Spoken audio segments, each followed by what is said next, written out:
One key thing that you need to know about turkey hunting is how to differ a jake from a tom. Now, a tom is a mature bird and a jake is a young bird. And you need to know the difference between a jake and a tom, because in some states you can't even shoot jakes. If you want to shoot a more mature bird, you want to know the difference between a tom and a jake. So we're going to go through some of the key differences here. The first one is going to be, I'll show you with this decoy. You got the tail fan right here. And you can see this is like a tom, and so you got a full, it's even all the way around from one end to the other. Now with the jake, the middle ones are going to be sticking up and it won't be full. This is what, is a full tail fan, and that's a really key identifier. Another one's going to be their beard. On a tom, they've got real long beards, and that's another name for them is a Longbeard.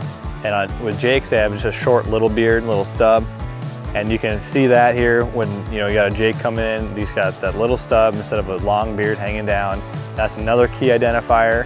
And then it's going to be their spurs on their legs. Toms have longer spurs, while jakes will just have little nubs. And so that's a third key identifier when you're actually visually seeing them. And so between those three things, you should be able to pick up on the fact whether it's a jake or a tom real easily. But when it comes to hearing them gobble, a tom's going to have a longer and more deep gobble, and it's going to sound just more mature, and a jake's going to have a shorter, higher pitched gobble, and that's going to kind of signify it's a younger bird than a jake. So if you hear it gobble off in the distance, and if you can identify that it might be a jake, you might not want to go after it, or if you've got something coming in, you can know it's a jake and not a tom. So those are a few different key identifiers on how to differ between a jake and a tom, and it's really important for you to know those differences.